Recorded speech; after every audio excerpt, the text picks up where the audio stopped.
Welcome back to another episode of the RAG Report podcast with me, Sean Anderson. It's my daily bulletin show where I bring to you recruitment owners, advisors, suppliers, even investors around the world who are prepared to give up some of their time to share their experiences, their ideas, their expertise, and what they think is going on right now in the world as we are forced into this digital economy through COVID-19. And as the recruitment industry is just changing at a pace that we've never seen before. Today, I'm excited to be joined by Pete Watson. Pete is the founder of Mint Recruitment, which is an R2R based in Melbourne, Australia. He's definitely an Englishman, even though he's been there for a long time. 16 years in the game in Melbourne. Pete is well known. He's also the host of his own podcast, Recruitment Journeys, I think they call it. Someone I've kept an eye on for a long time. We've had a lot of conversation. Produces a lot of content, and I'm excited to find out more about the journey of what he's been up to. Before I do, I want to mention Rhys Recruitment Ventures, our sponsor for today's episode. Rhys are an investment business helping the next generation of recruitment owners to scale and exit their business. So they've done it before. They sold for over 20 million in 2016. If you think that you would like, especially in COVID-19, this is a time where potentially, you've got your big plans, but financially you might not be in the position you were or you would have been had this not happened. Well, these guys can inject you with capital, but also can help you scale and exit. So they can help put what they call world-class infrastructure into your agency. That includes finance, operations, all the back office, but also the front office processes to build a successful business that can be sold in the future. So if that sounds like something you're interested in, get to their website, www.rysrv.co.uk. Find out more. They'll give you a buzz. All right, back to the show. Pete, welcome to the RAG Report. Morning, Sean. How you doing, sir? I am. I'm well, mate. It's evening where you are. What is it, 7-ish at night? 7:30. My bedtime is fast approaching. Yeah. I bet, I don't know about you, but when I lived in Oz, I used to quite like being ahead of the UK in the week. And then at the weekend, it was great on a Saturday morning, but then on a Sunday night, I got a bit depressed. I used to think, because my parents and friends were all waking up and they were all about to have another day of the weekend. And I was like, oh, mine's over. Well, you've probably been there too long to worry now. But yeah, I don't even think about that anymore. I've still got a bit of a mate, he's a bit of a plonker in the north of England. He still texts me on a Saturday night and asks me for the lottery numbers. He thinks that's hilarious. I bet he does. Well, Pete, look, I've given you an intro. We'll talk about you in more detail. But first question on the RAG Report is always the same. Can you just paint the picture for us? What is your life like right now? Oh, wow. Okay. So I've got two kids, and so I'm in Victoria, and we've got a state premier called Daniel Andrews, and he is easily the most cautious of the state premier. So all the other states kids have been going back to school, beaches have been opening, bars, cafes have been opening slowly but gradually. Our state is going slow. Really? And part of me kind of likes that because it means we're being sensible about avoiding another spike. But the other part of it is I feel like my kids have been at home for like 4 years. Yeah. So today's Thursday. They literally only just went back to school 2 days ago. Right. So my life today is, enjoying a little bit of, getting back to my desk and having time to focus on my actual day job. Yeah. Which, let's be honest, any rec to rec who tells you they're busy at the moment is not being fully honest. There are hundreds, if not thousands, of recruiters on the market because of obviously COVID retrenchments, but there aren't many jobs. Yeah. So my job is speaking to recruiters on a daily basis, offering advice where I can, just trying to stay present, but knowing that it's not really going to turn into dollars, it's not really going to turn into revenue. But that's not unique to me. That's the case for a lot of recruiters at the moment, I think. Yeah. What has your lockdown experience been like? So if you could tell us from a personal perspective, both business but also managing the family and the whole piece, what's it been like for you over the last, was it 12, 13 weeks or something now we've been doing? Yeah. Oh, look, it's been nuts, but it's been, there's been so many silver linings. And I really hope that everybody who's been through COVID looks for the silver linings in their personal life, because there are plenty of them. So personally speaking, now, like I said, I've got 2 kids, 2 boys, 12 and 10. And we've had probably some of the best family times that we've ever had. We played a lot of Yahtzee. I don't know why Yahtzee has gripped the family, but it has. I've got to be honest. I don't know what Yahtzee is. Am I just? Mate, it's 5 dice, and you throw the dice to get certain combinations to get certain points. It sounds really boring, but it's awesome. And when I say we've played a lot of Yahtzee, we've played a ridiculous amount of Yahtzee. Right. And we've also been going out bike rides.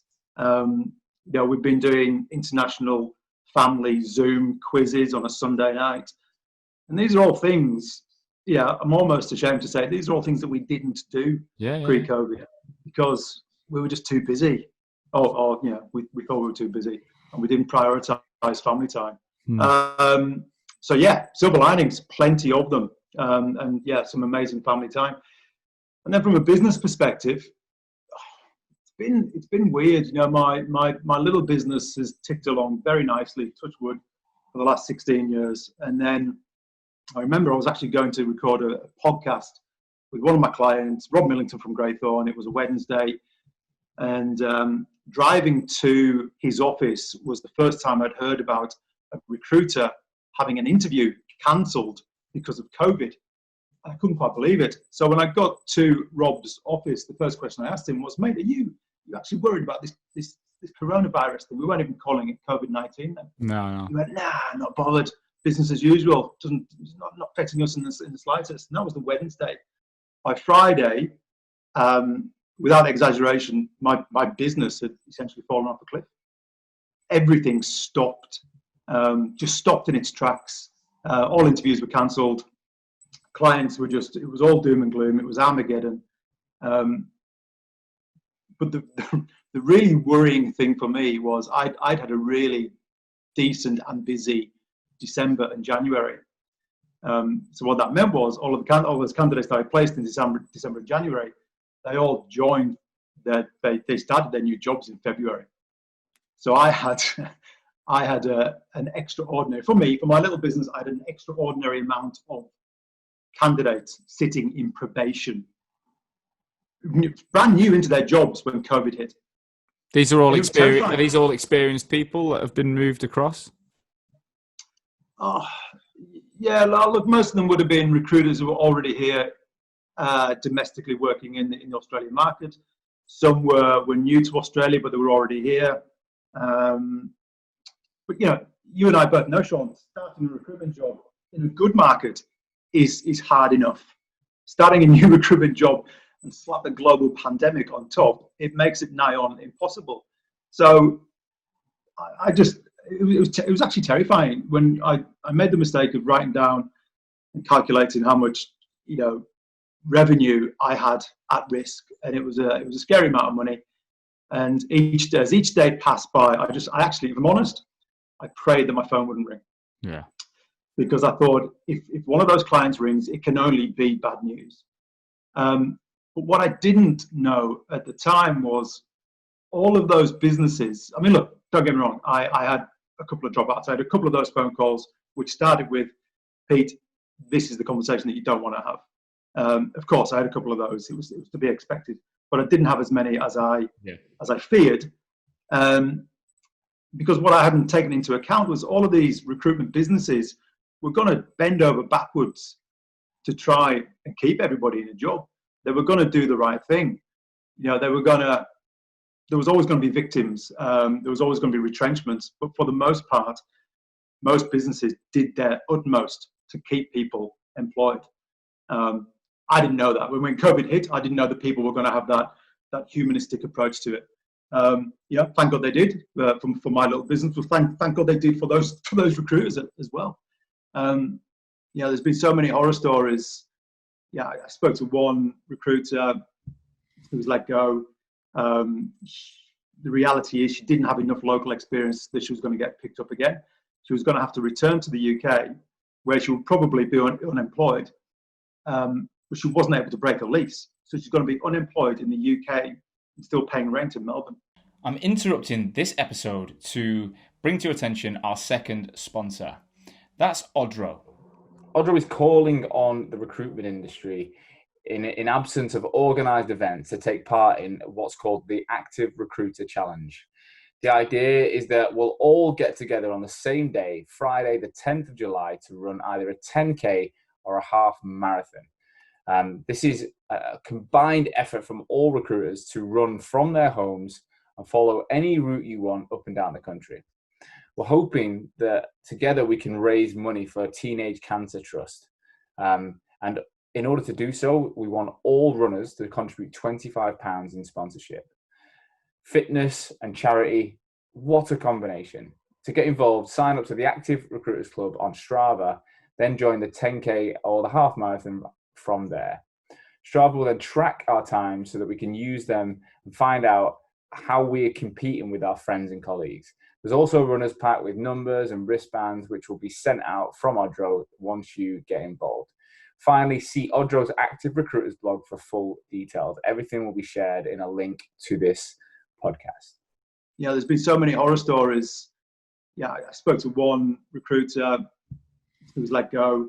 The reality is she didn't have enough local experience that she was going to get picked up again. She was going to have to return to the UK, where she would probably be unemployed, but she wasn't able to break a lease. So she's going to be unemployed in the UK and still paying rent in Melbourne. Oh, wow. It's just nuts. There's so many horror stories. So that's really sad. Yeah, you don't think about that. And again, I remember moving to Melbourne. I remember what it was like. I got there in the March, so it's exactly the time that you're dealing with, right? March 2011, having done 6 months in Asia, India, went straight to St Kilda, as you do as an English guy, and I went straight to the base hostel in St Kilda. I remember it really well. And this guy, I remember literally checking in. We'd already booked it, and I spent more money checking in than I'd spend in a day in Asia. Like, this guy's like, can I have a towel? I was like, yeah, $5, mate. I was like, can I have a locker kit? Yeah, $5, mate. I was like, can I walk to the toilet? Yeah, $5, mate. And it was like, I think we spent like $100 in 10 minutes. And I was like, what the fuck? Well, that would last me days in Thailand or whatever.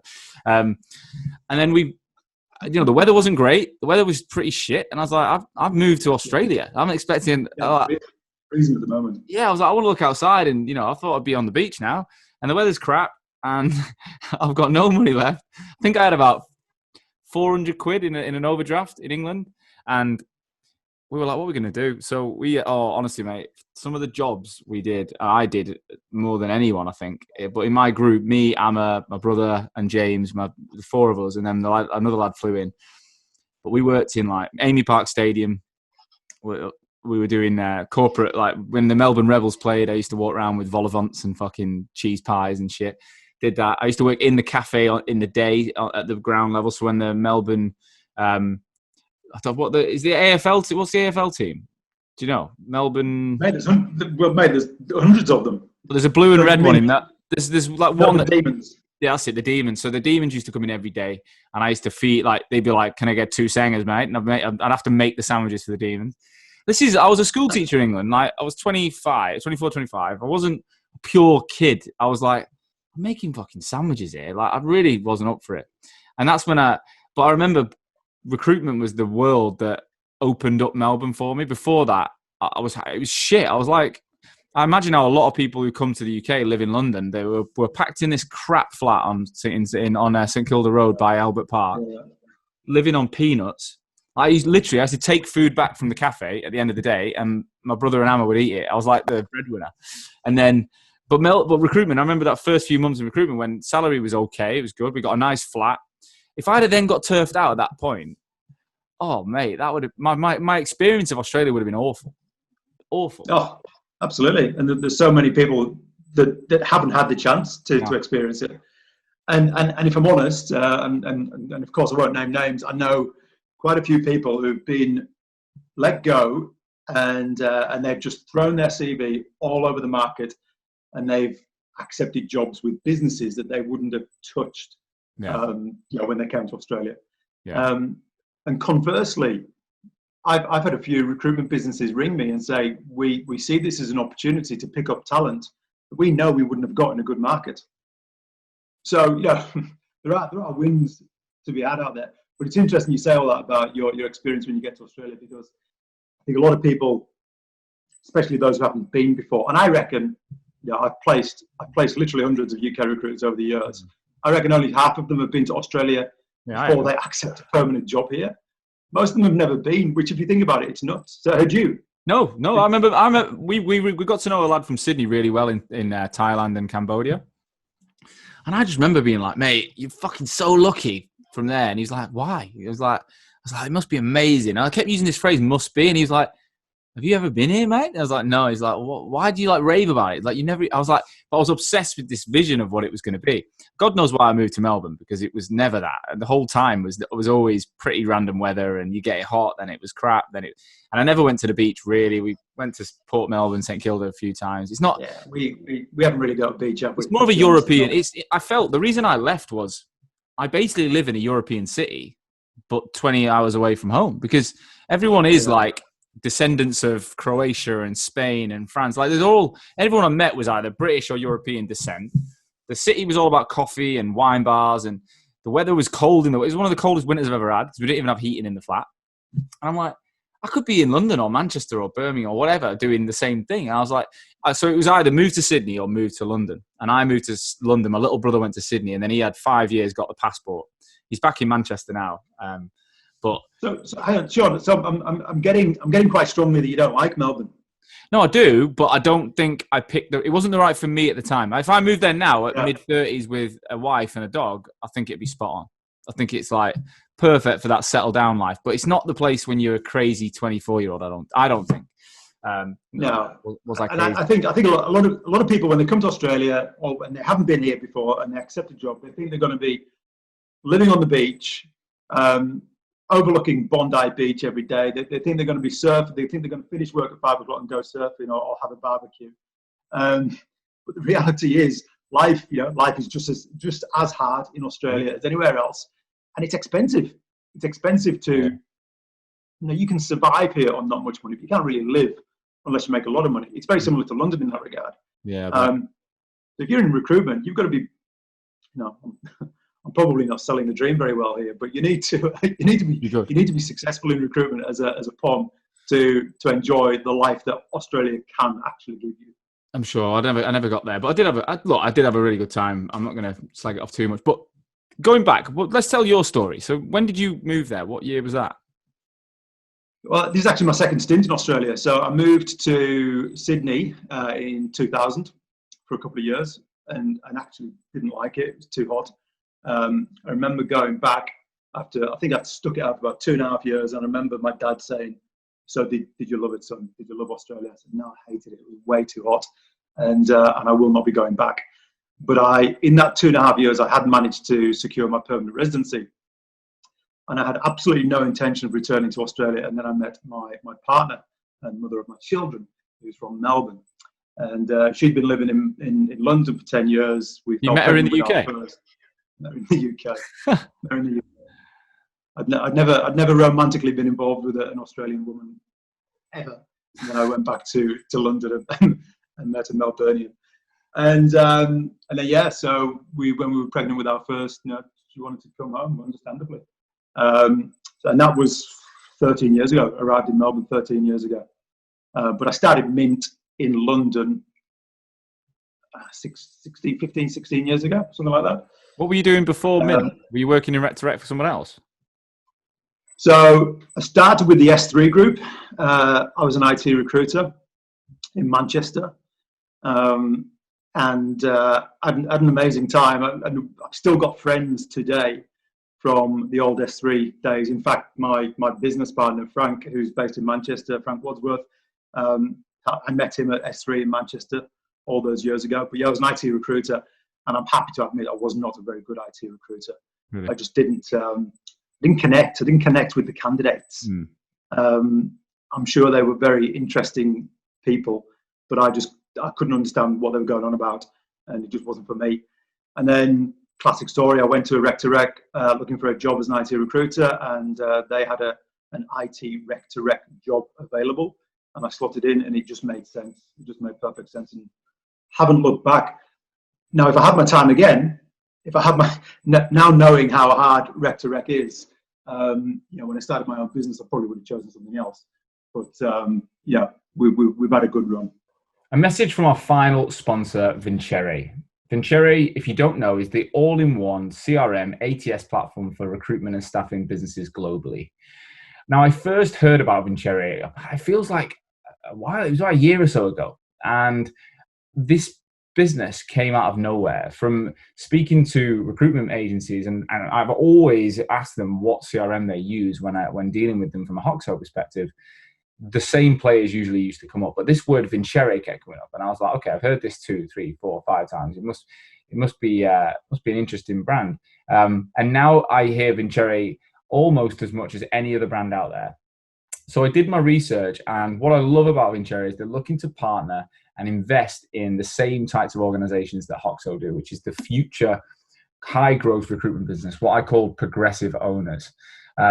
These guys are putting a product out there to level the playing field and help smaller businesses and those growing to edge over their competition. It's proven to be a disruptor in the space. More and more people are using this software globally. They recently broke into the G2 Crowd Momentum Grid as the market leader on stellar reviews from users. So the recruiters that are using Vincere are raving about it. They've got 5 global offices, headquartered in Vietnam. So if you've got an office anywhere in the world, they've got this follow the sun methodology. So the support is absolutely top notch. And also by sponsoring the RAG, they're giving a unique offer to our listeners. So if you're listening and you want to get involved, go to Vincere, vincere.io/RAG, where they're going to be offering you a unique exclusive deal because you listen to the RAG podcast. Get in touch today. So a couple of years in, you moved to Australia. What was that like, getting back to Melbourne? What was your experience like, having not enjoyed Sydney that much? Now you're in a different city. You're in a different time of your life. You're having a child, which I imagine is where I think Melbourne comes into its own at that point. But what was your experience like? Yeah, great. I mean, look, Sydney's very glamorous, very transient. People tend, this is a generalization, but certainly recruiters, they tend not to put roots down in Sydney, but it's different in Melbourne. People settle. It's a different pace. It's a different way of life, and it's easy to settle if you can afford the ridiculous house prices. That is, but yeah, with kids, it's perfect. Yeah, it's the perfect climate. It's safe. It's healthy. Everything's accessible. It's very, it's very easy to exist as a family unit in Melbourne. But I was very homesick. I was homesick for quite a few years, and I was walking around like a right mad, which only a northerner would know what that word means. But I was walking around like a right mad for 4 or 5 years, and I went on a solo trip back to the UK, saw all the lads, hung around in London for a few days, came back to Melbourne. And my partner said, "So you're glad to be back home?" I said, "No, I'm not glad to be back home." She said, "Right, that's it. I've had enough of you sulking." And within 48 hours, she was on a plane back to England to do a recce, and I was hoping that this was my chance to convince her to move back to London, because I was desperate to move back to London. But she sent me a text message within 3 days saying, "There's absolutely no way I'm moving back to this country in this climate, pushing prams up and down on the London Underground." So at that point, I was resigned to stay in Melbourne. Here we start. I like that. She wears the trousers there. And she does, yeah. Right. She made my decision for me. Fine. So then, how did the business evolve in Melbourne? So you kind of, you're looking long term. You've got this is your roots now. How did that affect the growth of your organization? Yeah. So yeah, it's interesting because it relates back to COVID. So even though I'm talking long term, the original plan when we moved to Melbourne was only supposed to come for a couple of years and then move back to London, because Mint Recruitment in London was doing great. At one point, we were 9 people, which was it's too big, too fast. But we closed it down essentially to move back to move to Australia. And then as soon as we got to Australia, the GFC hit and decimated London. So there's absolutely nothing to return to London for. Then the market was crushed. So I then started building Mint Recruitment in what was a tough market over here as well. But the GFC over here, we got through the GFC, Australia, really, really well. No, I think we were the only westernized country to not actually go into recession. We've got this self-protective banking system, which really stood firm, and we kind of cruised through the GFC, but it was still tough. It was still tough. I mean, I remember negotiating terms at like 12%. And when I think back to those conversations, it makes my skin crawl. But it was tough times. But yeah, we ploughed through, and then we've had a really good run up until now. Yeah. So you've kept it small, haven't you? You've always kept it just you in Australia. Have you ever tried to build that in Melbourne?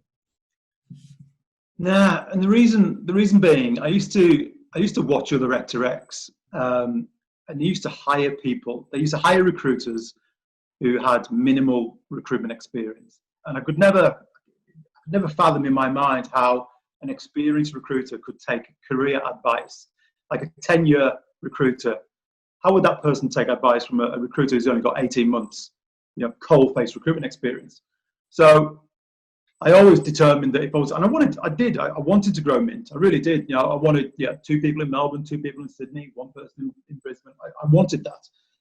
But I was only going to do it by hiring experienced recruiters who had the experience and the skin in the game and the battle scars and the gravitas to have a sensible conversation with a fellow experienced recruiter. So I then started pursuing those people, and they would always entertain a conversation. But the reality is, if you speak to an experienced legal recruiter or banking recruiter or IT recruiter, and you talk to them about coming to do Rec to Rec, it's a very short conversation. Yeah, because let's be honest, not many people want to do Rec to Rec, especially if you're a successful recruiter in your own space. So people would always politely knock me back, understandably. And then eventually, when I realized I probably couldn't get the highly experienced people that I wanted, I just wasn't prepared to hire junior recruiters. Just never wanted to do it. And then juggling family life with 2 young kids, it just made sense for me to stay just me. And that's worked fine. It's been okay. There's pluses and negatives to working on your own. Plenty of work-life balance, and you come and go as you please, and you go to the gym whenever you want, and you take the kids to school and pick them up from school, all the rest of it. But it's a very can be a very lonely existence. There's nobody really to celebrate with. There's nobody to commiserate with when everything goes to shit. There's nobody actually interested in your job other than you. Yeah, I thought about that actually. When as you were saying it there, I was like, I can see the pros and cons, and I think it's definitely you got to be a strong person, I think, to do that. I think you got to be really because a lot of people, including me, I think I've definitely always bounced off the feedback from others, probably sometimes too much, especially in recruitment days. I think my old boss Steve would say, "You got to stop asking for fucking feedback here, Sean, and just do it. Like you're doing really well, but you don't need our feedback to do it." But I guess I don't know. I just drain the confidence of others. Confidence is. You can't have confidence on your own. It has to be. The word confidence is called con is the Latin word I think for with, and fidence is confide, right? So to confide in someone is you don't confide on your own. So you can't have confidence on your own. So you get that from others. So how do you get that source of consistent confidence to keep going, and where do you get that breakout to bounce off people? I don't know. I don't know. I don't know if it's. I think I'd probably substitute the word confidence with discipline. You have to be so disciplined and regimented in your day, and you have to be kind of so focused because nobody else is going to focus you. Nobody else is going to kick you up the arse. Nobody else is going to chain you to the desk when you want to go to the gym. Just you.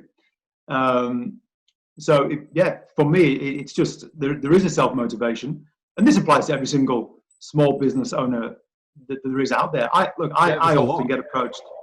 There's millions, particularly now. It's as a result of COVID. There's been so many breakaway 1-man, 2-man bands. It's going to be fascinating to look at the recruitment landscape after COVID. But quite often, people will contact me and say, "I'm going to start my own business. Have you got any advice for me? Do I need an accountant? Do I need a website? You know, some real mundane questions. But the one piece of advice I always give them is have a really strong, hard think about whether you can work on your own for a long time. Because you will be working on your own for a long time. Oh, no, we're going to grow the business. We're going to be 5 people at the end of year 1. I'm like, you won't. You won't be 5 people at the end of year 1. The hardest thing in the world is to grow a recruitment business. And a good recruiter doesn't want to join a one-man band.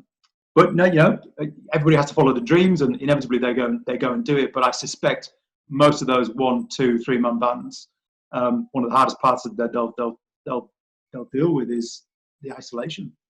And again, that's ironic because everybody, because of COVID, is now in isolation. I haven't found the working piece any different because this has been my life for the last 15, 16 years anyway. It's been no different. Did you used to go to, I think you mentioned to me before, you had an office space. Did you go there a lot before? Oh, mate, I've tried all kinds of office spaces. I've had one in the city. I've had one where I live next door to the gym. I've tried shared office space. But ultimately, my experience has been you're always just on your own anyway. And if you're engrossed in your work and you're busy and you've got 4 or 5 meetings that day, it doesn't really matter where you are. You end up sitting in a cafe anyway. And me being the tight ass that I am, I then look at the cost of an office versus how much I'm actually using it, and I usually scratch it. Scratch it. Makes sense. So what that leads us on to, you mentioned it a few times around the future. What do you see the landscape in Australia particularly looking like post-COVID? How will the recruitment agency market change, do you think? It's the great unknown, isn't it? It's and even though it's something I'm talking about daily, we just don't know. We just don't know. So we've got job keepers over here. I think you call it furlough. Is that right? I think yours is a bit more generous than ours. Is yours 80% of a yeah, it's all changing. It's changing in July. There's going to be, you can start bringing people back part-time, and the employer's going to have to pay for that. And then between now and the end of October, I think there's going to be sliding where the companies have to chip more back in. But yeah, effectively, the companies have paid. Even tax and national insurance has been covered by the government. And it's just been, you've had to. I think the only thing, employees accrued annual leave during that time, which could be a bit of a cost if people leave at the end. But yeah, on the whole, we've 80%, and then you've got the choice to top those people up to 100 if you want. But some companies have 100%. Like they've not topped anyone up. They've let 70-80% of their team go onto it. So they've reduced costs so much that potentially, if they've still got a bit of a contract book, they've made a bit more profit, which is a little bit crazy. Yeah, it's mad. I heard a story about a part-time lifeguard who usually earns like $400 a week, and now he's sitting at home picking up $6,000 or something like that. Yeah, it's nuts. And he's loving it. But so we call it job keepers over here, and it's so what is it? It's $1,500 a fortnight, $3,000 a month, and it's kind of like it's just like a big giant pause button on the industry. Everybody's at home, everybody's working. How much are they working? Don't know. Is anybody looking for a new job in recruitment? No, of course they're not, because there aren't really any jobs out there. Everybody's staying loyal. I don't want to be cynical, but I think when job keepers is taken off the table in September, October, and if the market continues to improve, and it is improving a little bit week by week, I think in September, October, a lot of the recruiters, the good ones who've kept their jobs. Sorry, that sounded like I was suggesting that the recruiters who are on the market now weren't good recruiters. That's not what I meant. But the recruiters who've kept their jobs, sitting on job keepers for the last couple of months, I think they're probably at that point going to go to market. They're going to a lot of them, not all of them, but will walk away from their current employers, because the really interesting thing that's come out of this whole thing is how retrenchment and how job keepers has been handled and managed by the recruitment businesses. Some businesses have handled it very, very well, and they've communicated with their people, and they've consulted with their people, and they've asked their opinion, and they've really, thought about their mental health, and just taken everything into consideration, whereas other businesses have just been very dictatorial and said, right, this is what's happening. You're working from home. We're slashing your salary by this much, take it or leave it, like it or lump it. And everybody's taking it because they've got no choice. They feel they've got no choice. But when the mist clears, and the market improves and confidence returns, I think a lot of those recruiters are going to go, right, is this now my opportunity to find a better opportunity, because I'm a little bit pissed off with how my boss has treated me during COVID. So I think I might be wrong, I might be totally wrong. Who knows? None of us have got a crystal ball on this thing. No, I think you're right. I think that's going to happen September, October, and then and then it's Christmas. I don't think we're going to have any kind of semblance of normality till January. I hope that'd be a good case scenario. It's crazy, isn't it? Like, it's still to this day, if you genuinely think about what's going on and what has gone on, it's nuts. Like, it's become a bit normal, but when you stop again and go, it's absolutely crazy. I haven't really gone anywhere, done anything. I've not been out much. I've in the last couple of weeks, as it's been relaxed, we saw my wife's mother and brother a bit, like gone round in the garden and gone for walks. Not seeing my family in Manchester, not seeing them. Bit of Zoom. We're probably bored of that. We're not really even Zooming anymore. We're just phoning each other. It just feels a bit weird. And it's been, but I have got used to this life to the point where it's like, I don't know, it might be a bit weird when everything does open back up. I think the UK is way behind Australia in that front. Like, I can't see us. If you're ready by January for everything, we'll be June next year. Like, we'll be 6 months behind, I think. Just the sheer volume of what's going on.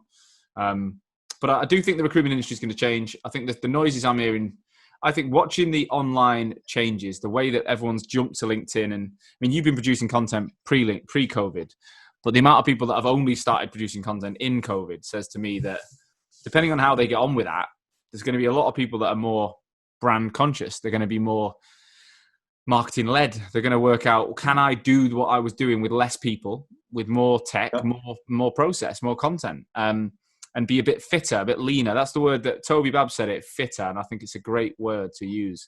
There was a lot of businesses that were probably a bit fat, that were a bit heavy and holding on to people that they won't.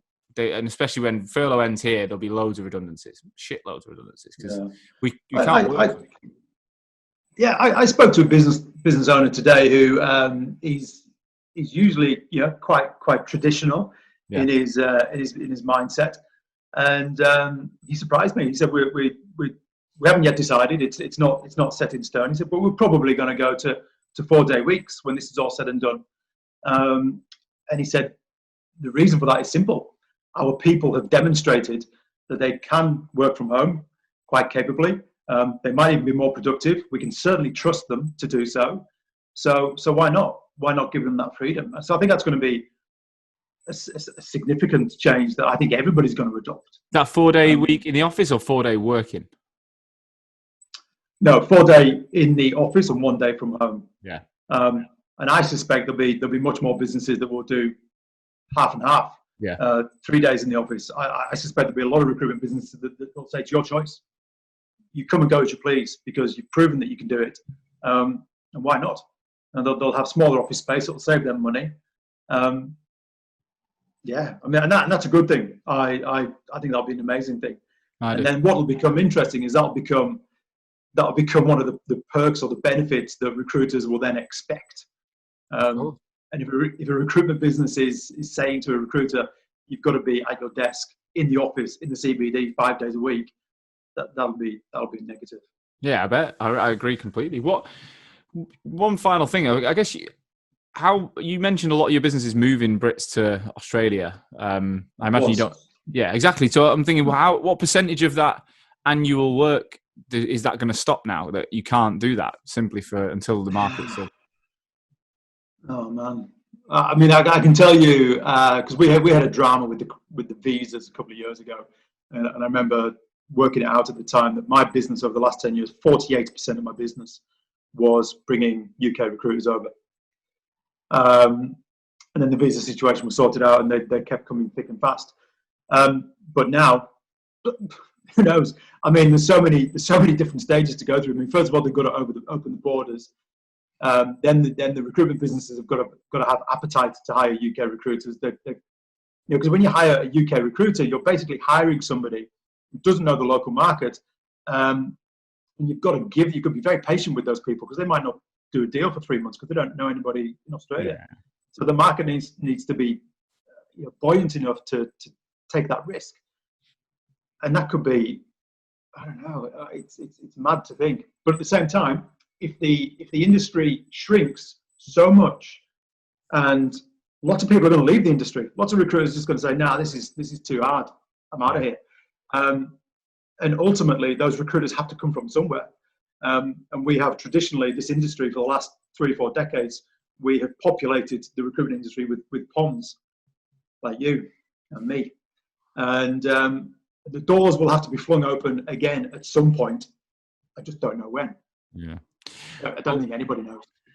Well, look, let's. I reckon we have a follow-up chat in a few months, Pete, and see how the market's evolved and how things have changed. I'm excited. I'm going to be announcing some exciting changes to the show at the end of June. So I'll get you involved in the second phase of the RAG report, and we'll pick up on where you in the market is in Australia, and that whole transition from UK in a few months. Let's hope, fingers crossed, for your business and for everyone who's listening, that things do get back to some form of normality, so we can do it. Yeah, thank you, mate. So you're doing one podcast per day for the duration of what? When does that end? Well, that's the conversation I'm having at the moment. I'm not decided yet. It's still it won't be forever, because it's my hair's going grayer every day. It's not even just exhausting. It's I don't like, the thing about me, I've always been, I get bored of I'm not bored of these chats, but when something becomes the same, I like to shake it up. So even if I went twice a day, it'd change it, right? I won't be doing that because I've not got the business. I wouldn't be able to run the business with that. But till definitely end of June, we're going to carry on daily, and then we'll have a look but we're going to have some exciting changes. Obviously, LinkedIn Live came through last week as well, so I want to be able to maneuver and use that in some of this. So yeah, stay close to that, and I'll definitely get you back on though, because I think you're a perfect ear to the ground for a lot of British businesses that are going to be listening, and obviously a good barometer for those Australian businesses listening as well. So thank you so much. I appreciate it. And hopefully I'll get the invite to be on the Recruitment Journey podcast at some point as well. If you don't mind, yeah, that'd be good. I haven't done 55 back-to-back podcasts like you. I think I've done 18 over 12 months. So you're putting me to shame, mate. That's all right. We'll have to do 54 episodes of yours. But look, thanks so much, guys. I hope you enjoyed today. I really do, and I hope it's an honest show. We're not here to tell you what you want to hear. We're telling you the truth of what's going on both in the UK and Australia. But we are committed to the fact that together, and Pete agrees, we will get through this stronger if we share and collaborate. So if you're enjoying the show, you've listened today, you think there's someone out there that will benefit from listening to what Pete's got to say, then share it. Get it out via text, WhatsApp, email, put it on LinkedIn, because more people can benefit from these conversations. I will be back again tomorrow with more insights, more news, more information. In the meantime, stay safe, and I'll see you soon.